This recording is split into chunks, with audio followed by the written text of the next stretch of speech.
In this week's episode, we're going to be discussing the pros and cons to baiting or supplement feeding. Mossio Properties. We're outdoorsmen. Find their favorite place. Mr. Cody Altizer. What's up? If I were to tell you I shot one of the best bucks I've ever shot in my life or career over a pile of corn, would you think any less of me? Of course not. Really? No. That's a very good answer. Or is it? And that is what we're talking about today. Right. It's all in how you look at it. In this video, we're going to talk about the pros and cons of baiting, hunting over bait, as well as supplemental feeding. And It's funny when you ask me the question, it just has a negative connotation. Depending, I mean, I'm on your team. Like, I'm happy for you. You shot the biggest buck of your life over a pile of corn, and I'm happy for you. But even hearing you phrase the question that way, it just rings a little differently, as opposed to if you were to ask me, Cody, I rattled in this buck, or I shot this buck over a food plot. Just saying I shot this deer over corn, it has a different ring to it. There's there's a lot of nuance that goes into hunting deer over bait, which we're going to highlight and discuss in this video. Yeah, and you know, especially as of late on social media, podcasts, it seems to be the hottest topic. Right. And I know I hear a lot of it from my clientele, whether I should bait, not bait, supplement feed. And it does have this negative thing to it, like you're less of a hunter. Right. And, that alone is something where we're legal. It's ethical. Right. I live in a state that you're allowed to supplement feed and bait. And if you were to take a poll, it would be slightly higher in favor of baiting. Now in Virginia, where you live, where baiting is not, you didn't grow up with that. Right. So if you were to take a poll, baiting wouldn't be very high. Right. So it's regional, it's where you grow up, it's your roots and all this stuff. I mean, that's a rabbit hole. This is a big rabbit hole that we can all go down, reference baiting and hunting deer. Is it ethical? Is it not? Is it less? I mean, might as well throw a crossbow in there, Right. I mean, that seems to be where we're heading with this. It is a hot topic.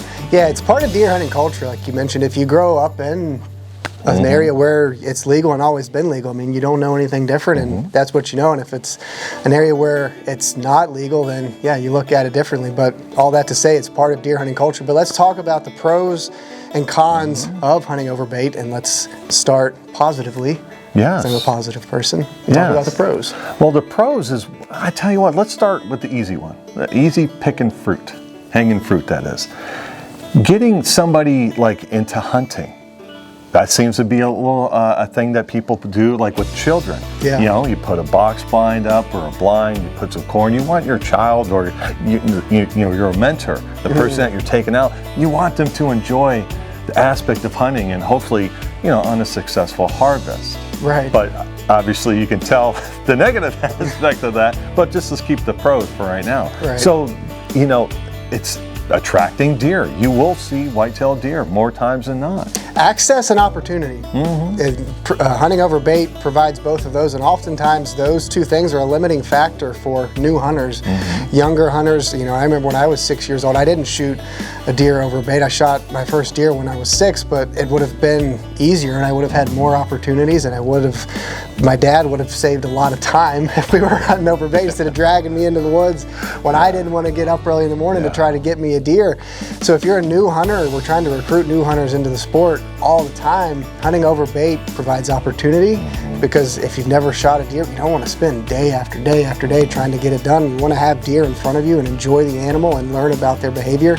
Baiting checks that box. Access, again, where do you go to hunt and to enjoy animals? Putting bait in front of a stand and having deer attracted to that gives you access to enjoy the sport and the animal. Yeah.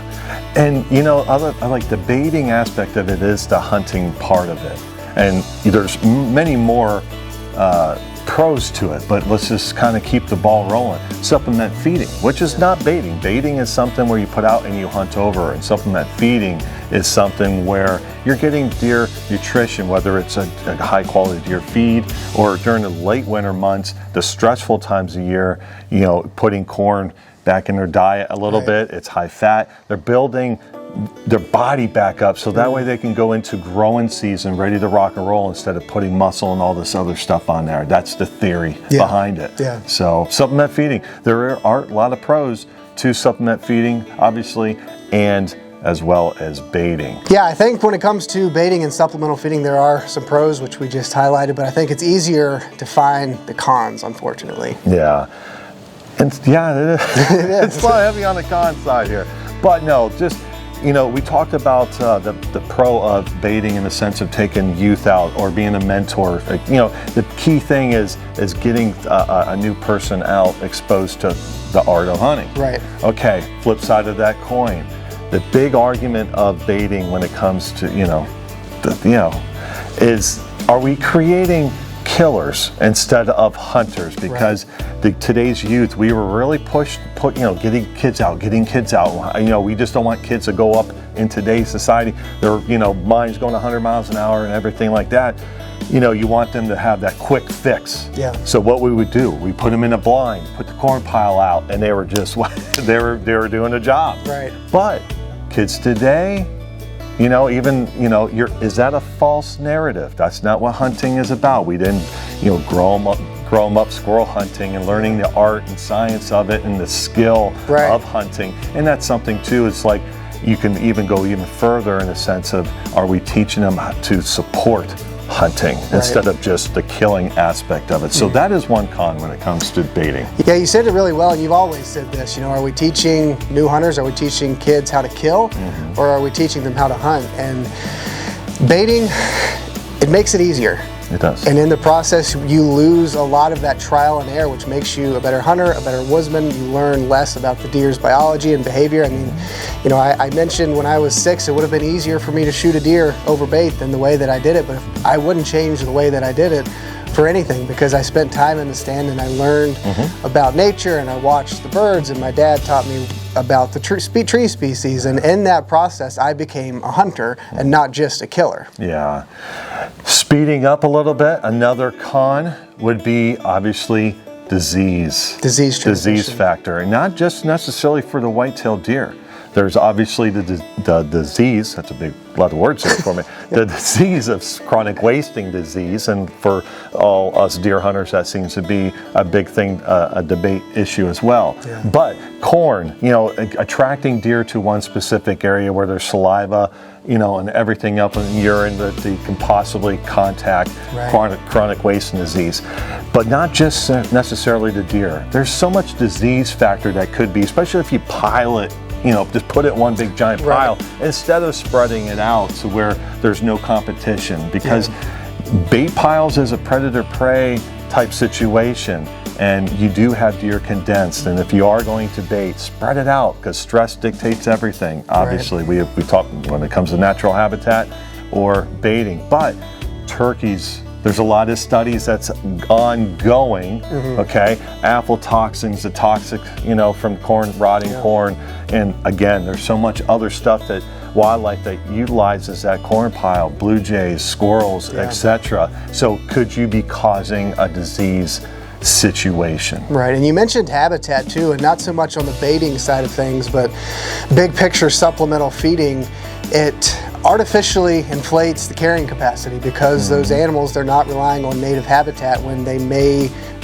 if you remove the supplemental feed from the picture, then they are consuming natural plants, native plants, as they naturally would. When there is an artificial food source, which is what baiting or supplemental feeding is, then it artificially inflates the carrying capacity, because wildlife have an unnatural food source that is meeting their nutritional requirements. And as a result, that takes a toll on the health of the animals, because anytime the population exceeds the carrying capacity, those animals are going to be stressed, and it stresses the habitat in the process as well. Yeah.